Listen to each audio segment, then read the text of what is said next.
everyone, and Izabella Ritz with Amazon Made Simple podcast. And today I have interesting guest because a lot of things are happening on in Amazon community and in our space that sometimes you don't know who is behind these things. And I didn't know that today I'm going to interview the person who was the co-founder of Prosper Show that was acquired later. And this is something interesting. And today, this person is running another software that we're going to find out what it is about. He also can throw us a lot of different bombs about Amazon, and maybe he's going to tell us that Amazon is a BS and we don't have to do this business at all. So welcome, Chad Rubin, to my podcast. And I'm very happy that you're here today. And we've been chatting a little bit, like we said, I don't know, Sell and Scale or Prosper. These events are very similar. Thank you so much for having me. Yeah, of course. So as I usually, based on my tradition, we're starting with a little bit of your background. Who are you? Well, I'm a father and I'm a husband and a CEO and trying to do it all at the same time. Specifically in my career, I've been in e-com now for 15 years, which makes me a dinosaur. More than 15 years, actually. I started my first e-commerce business in 2006. We manufacture home appliance parts, vacuum filters, coffee filters, and I actually am running that business today. I had to recently take it back over after many, many years. Also co-founded the Prosper Show with the person who happened to be my account manager for my Amazon business, James Thompson, along with two other individuals, and started Stubana, which also sold in April of 21. And now I'm on to my next venture, which is Prophecy. All of these businesses have been all focused on Amazon and e-commerce exclusively. So I assume you've been selling on Amazon a little bit later. You started probably been selling on Amazon later than 2006, or that 2006 just actually started selling on Amazon. So 2006 is like when I started reselling on Amazon, but like I officially incorporated my e-commerce business in 2009. We were one of the first, or like maybe top 100 Amazon private label sellers back in the day. And Amazon has definitely shifted since then and changed tremendously. What was the definition of private label in 2009? I started selling in 2015. And even back to 2015, people have been mixing up the definition of private label and wholesaling and like all this stuff. Honestly, when I started private labeling wasn't even a term or a concept, right? There wasn't waves of Amazon sellers being trained to manufacture and sell identical items. When I started, it was like out of a need. I was competing for the buy box. I was reselling vacuum filters, and I was like, it was a pissing contest. And I was like, how do I get out of this rat race? And the only way to do that is to have a brand and go to China. And I did that really early on, and it paid dividends. Okay, so how did it work? How did you find out about approach, how you're actually supposed to sell? Like, yeah, you had these problems of reselling someone else's products and probably all these appeals, and they've been trying to kick you out from the listing and yada, yada, yada. However, how the approach of private label structured in your head and how you've been able to implement it and how much time it took you to actually launch the product correctly. And I assume this product was, or products, line of the products been very, very successful on Amazon. Yeah, so we were lucky because we had a lot of data, sell-through data from reselling. So we knew what sold and we were able to apply that selling velocity because like back in the day, we didn't have all these research tools. So you knew what sold and then you just start selling it yourself under your own brand, manufacturing it, right? Finding the suppliers, making sure the quality is right. So, I mean, we were launching like a new product a month. Okay, And I that actually was ended up, aggressive. I also ended up with a lot of products. I've got 550 SKUs, all private label with 1,000 listings if you include all the kits and bundles, which I just posted a LinkedIn post talking about why pruning is so necessary. So why is so necessary? Because you essentially can double down on winners and you can cut losers. It's very similar to what Google does. Google has a elimination strategy of products, and they're looking at their products on a quarterly basis to see what's not moving the needle. And it also reduces cognitive burden and load, like the weight of your team having to manage PPC for all these SKUs and manage and forecast demand. It's just a lot to manage, which is why you see that aggregators are really looking for simplistic businesses with a handful of hero SKUs that move the needle. So we recently simplified our business structure tremendously to sort of like open up opportunity for more opportunity, really. It's like subtraction instead of addition. That sounds amazing. You said bundles. So a lot of people are trying to sell bundles. I was talking to Antonio recently. You probably know him. He's Antonio Bindi. Yeah, I'm forgetting his last name sometimes. So he's focused on selling bundles because you can put your bundles, of course, on store. You cannot advertise your bundles, but because he's selling great bundles opportunities, he's making the majority of the sales. So here's the question. Question number one, what is the niche you're selling right now on Amazon? So we manufacture vacuum cleaner filters, coffee So filters, air the filters. same like back to Same 2000. same stuff. Like I went away from that business for many, many years and then recently took it back over because it needed a lot more direction and needed a lot more support, like visionary and leadership support. And so I came back in and I've been working on turning the business around. It's been a pretty big challenge and undertaking. Okay, and here I want to jump on a couple of different topics. So let's jump to the bundles first, Mhm. and then how you're using your prophecy for your personal business, for your personal brand, and why you actually came up with an idea to create this software, because I Yeah. believe it's something super important. It was one of the pain points as a seller. Hmm. And then I'll ask you something else. So about the bundles, when you're creating them, how many these coffee filters and vacuum filters you actually have, and how you're bundling them, and when you're bundling them, how you're pushing them on the market, given that you cannot advertise them with a PPC. Well, okay. So a couple of things. I define a bundle and a bundle and a kit very differently. Okay, so a kit Okay. is if I'm selling a vacuum filter, it's a 1 pack, a 2 pack, a 4 pack, an 8 pack. Okay. That's a bundle. Sorry, that's a bundle. A kit is two different items, right? So a vacuum filter and a vacuum roller. Okay, I was Okay. bundling two dissimilar products together. So that's the definition. Um, the reason why I started to do this was it took up a lot of real estate space on Amazon, right? So I can have many different kit sizes and pack sizes and different variations of bundles and kits to maximize my footprint on Amazon. When I took over the business, and maybe that was good back in the day, when I took over the business, I realized that actually there's a different approach to doing it, which I'm going to share with the audience now and you, which is merging all the ASINs together.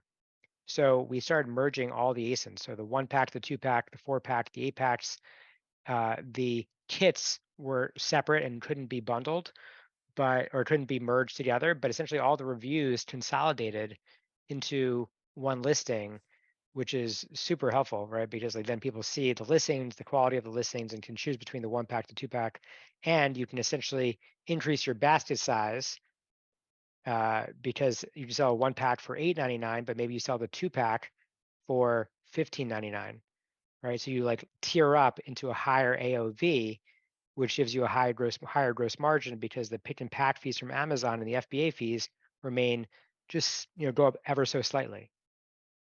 Right. So I assume you're not doing virtual bundles. You are doing actual bundles and actual sets. Correct. Okay, gotcha. Because I was thinking about virtual bundles. This is people usually do because it's like super convenient. That's why they're got it. So yeah, you can advertise those. Uh that sounds great. So now about prophecy. So what was the pain in your business that you Yeah. ended up with the software? Woo, a lot of pain, and a lot like when I took over my e-commerce business, like stuff was off, and that's really what led me to prophecy. So my top line, for example, was decreasing. Meanwhile, my ad spend was like remaining the same. and I'm like cutting expenses, I'm trimming all the fat, my operating margins are still shrinking. And I'm like struggling to convert listings profitably.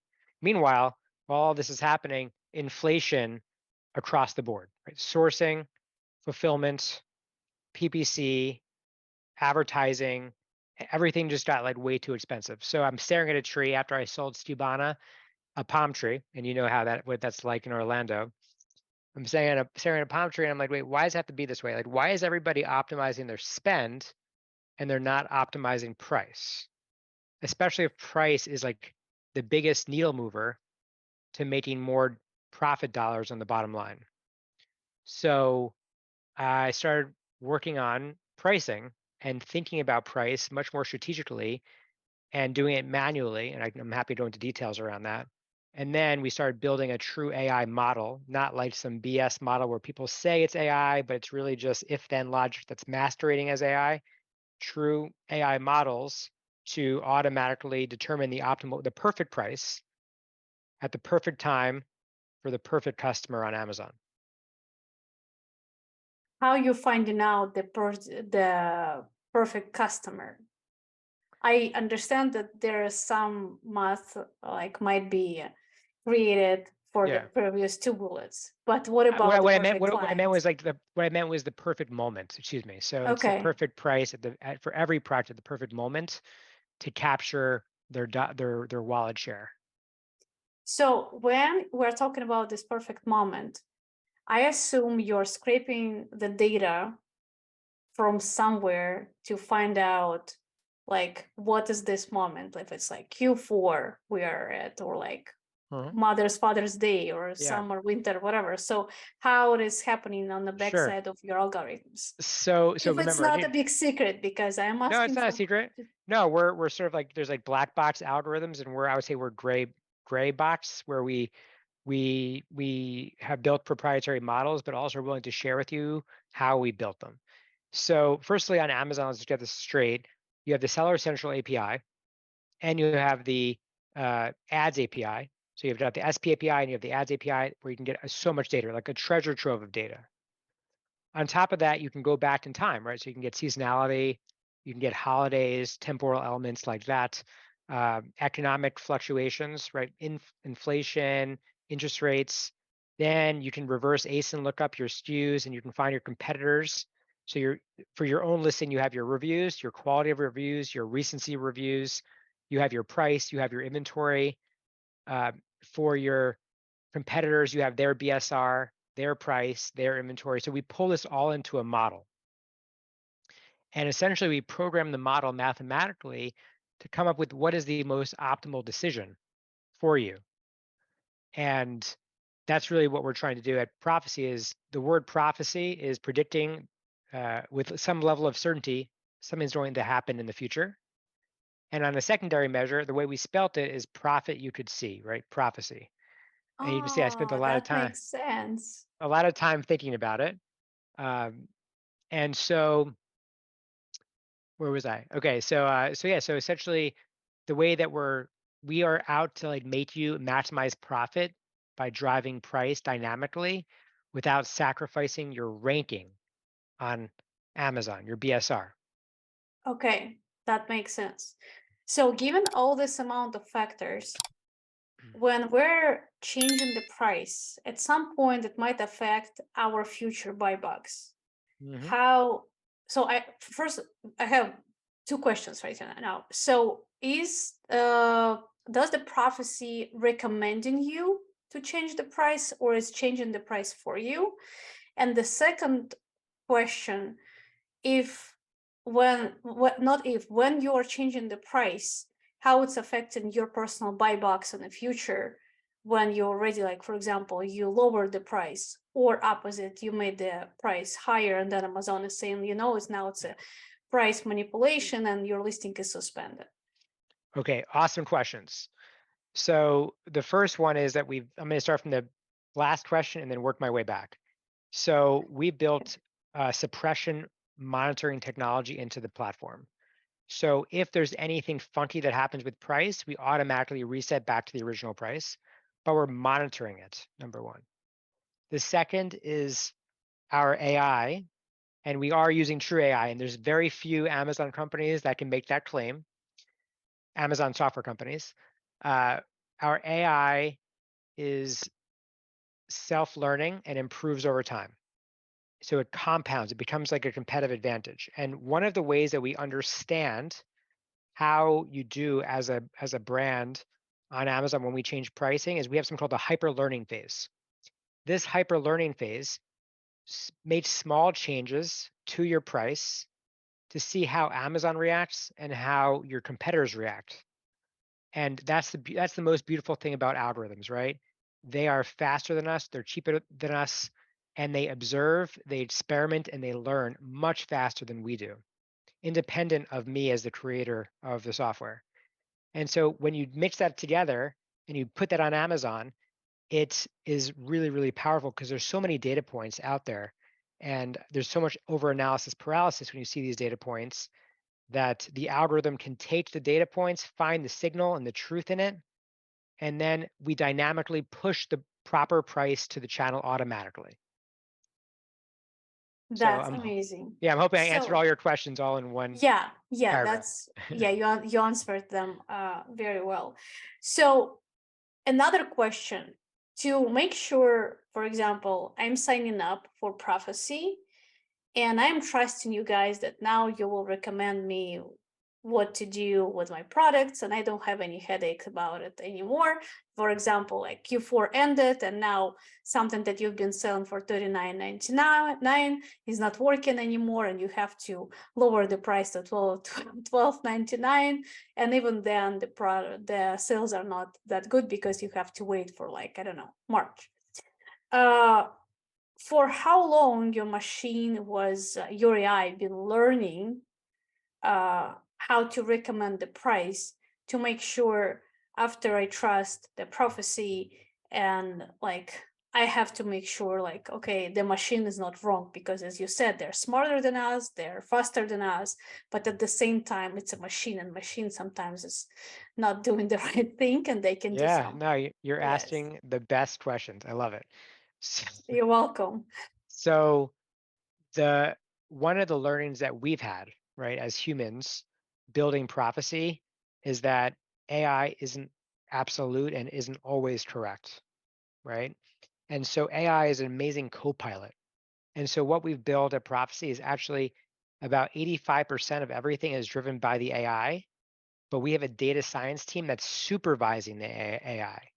So we are observing what's happening and looking at profit levels on behalf of sellers every day. We have dashboards that we built internally where we're looking at the dashboards and seeing if there's anything that's off. So they're spotting soft spots, so to speak, to make change and make those changes quickly if it's off. Okay. And the last question, about I'm asking because I'm really curious, not just about the podcast, because I love all these softwares and I'm nerd when it's like about keywords or something like that. So I can dig very deep into this stuff. So how many people been working on creating this AI, and how many people been testing, and like how exhausted it was for you guys, or you've been more passionate than exhausted during this building process? Yeah. So right now we have 10 people at the company. We've been building for a year. We've raised 2.3 million, and everything has been built out of just wanting to build an AI model that works, right? Everything was AI first before building any other software tools.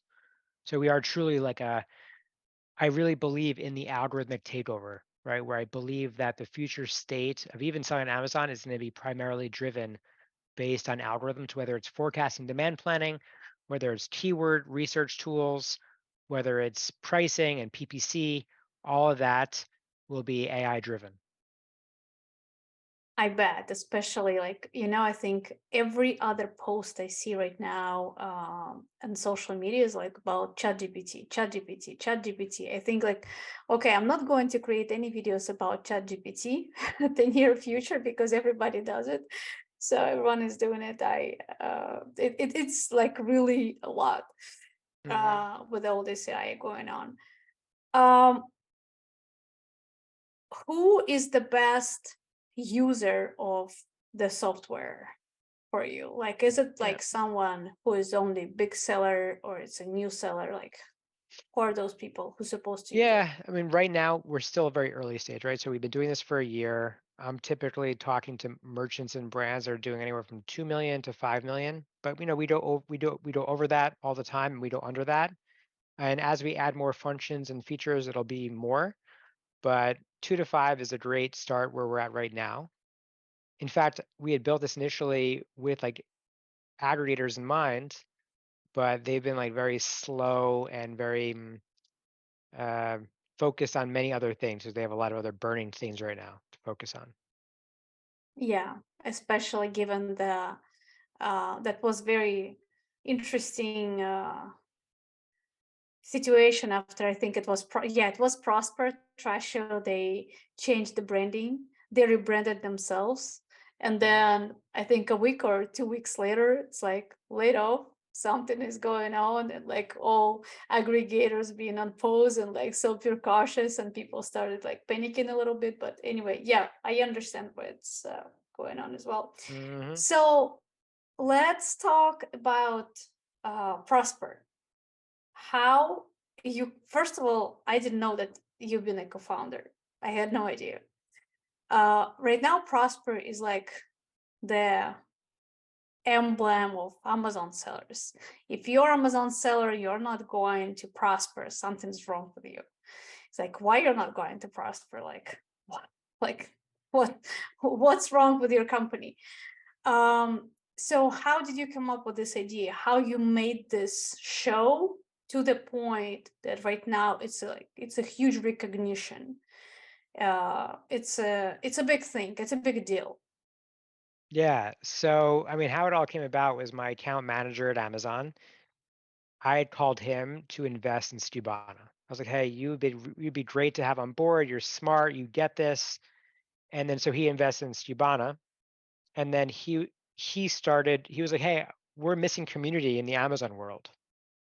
There at the time, by the way, there was no all these like now there's a lot of communities. There's a lot of like splintering of community. And so he was just looking for a meaningful way to bring conversation into the Amazon community. And so he was like, "Hey, you want to be a part of it?" I'm like, "Heck yes." Invested some money and we started building it together.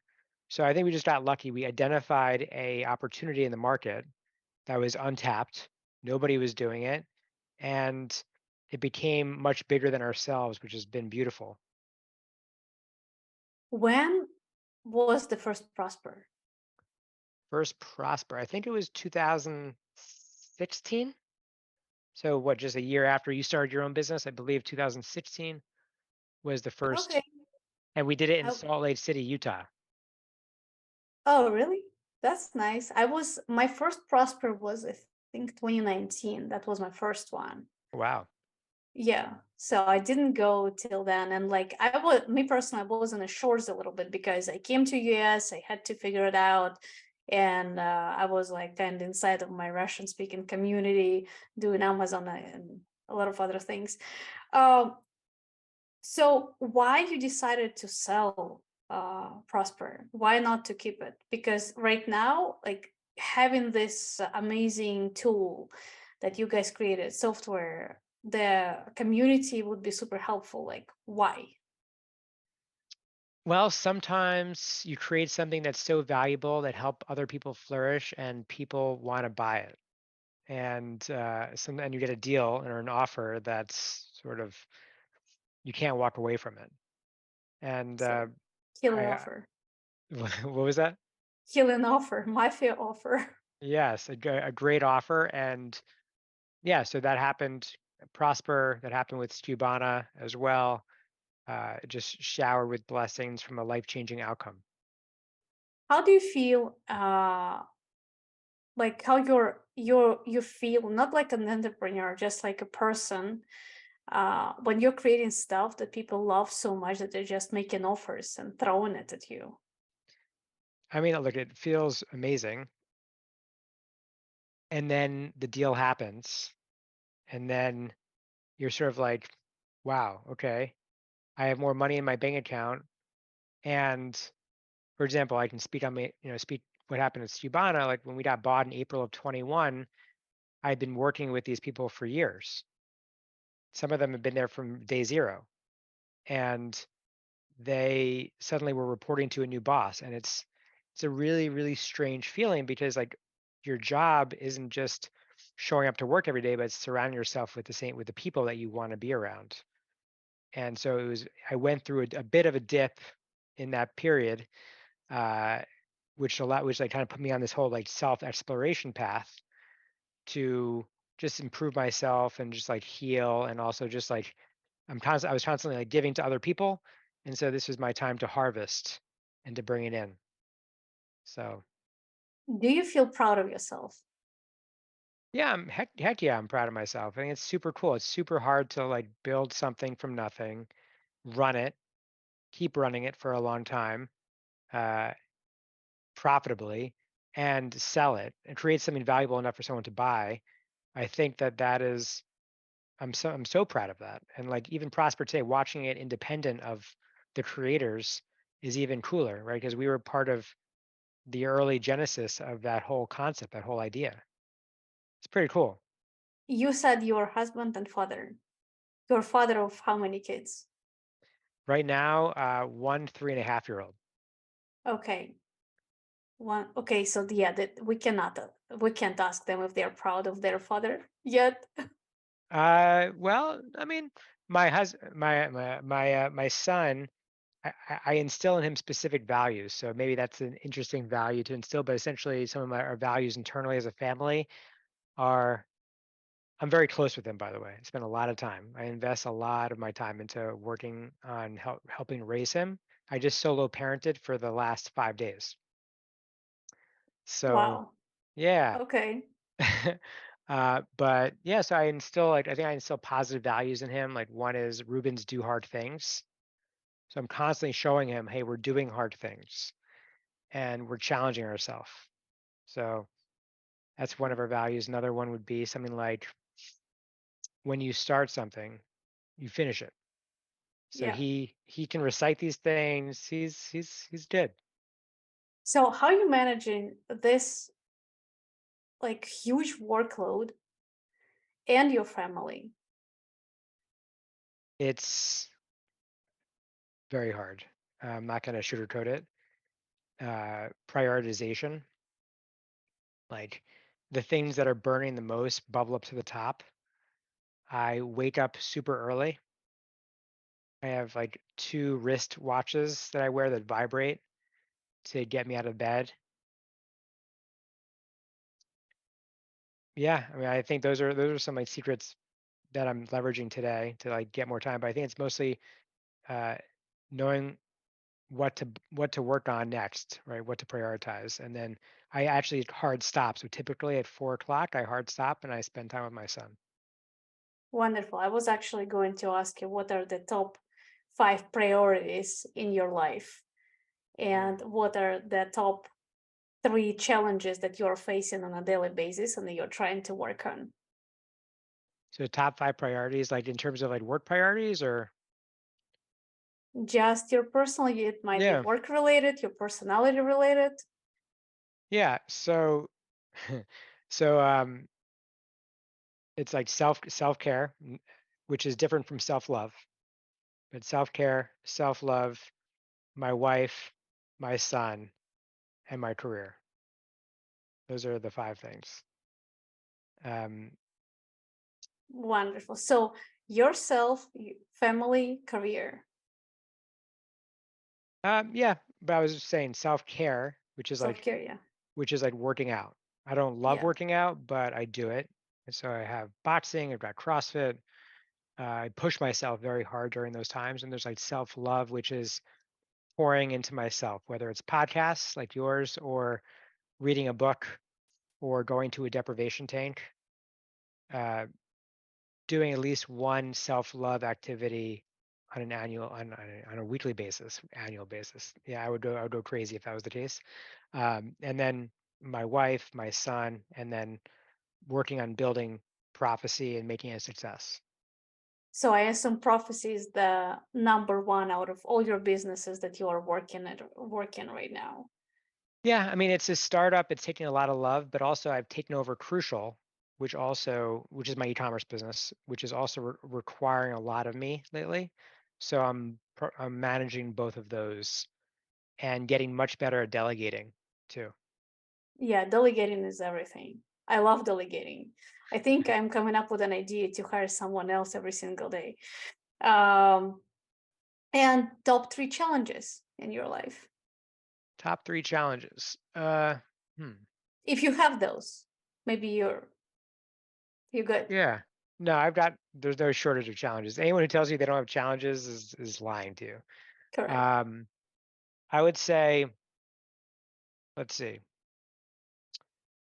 The first one is like we're still early stage of prophecy and we have a lot more model to create. So managing runway and expanding our feature set and the AI intelligence that we're building is always a interesting thing to work on, right? And also managing those employees that are part of the company. And we're moving into our next capital raise as well. So that's a whole interesting challenge.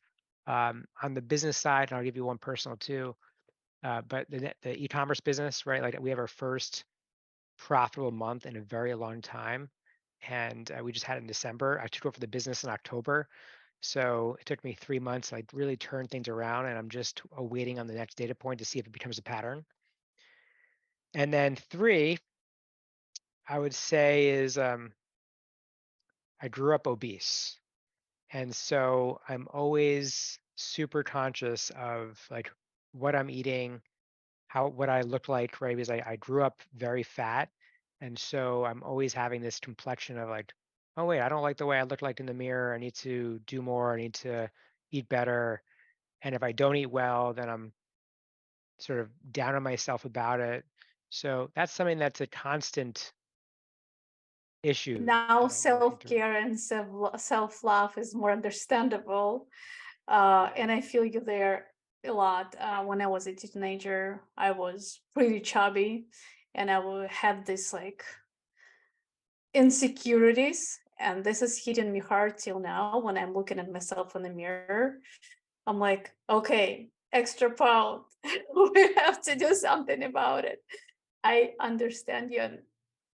And a lot of people who've been challenging themselves to lose weight, they are much more successful in life than people who are like settling and trying to just not do anything about it, because like I love myself who I am and everybody's supposed to do the same, because it's actually not the self-love, it's self-hate already.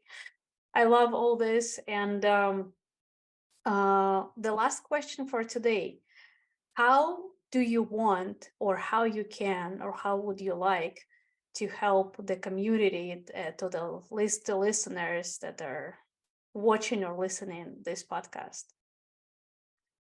Well, hopefully some of the stuff I shared today is helpful to those that are listening.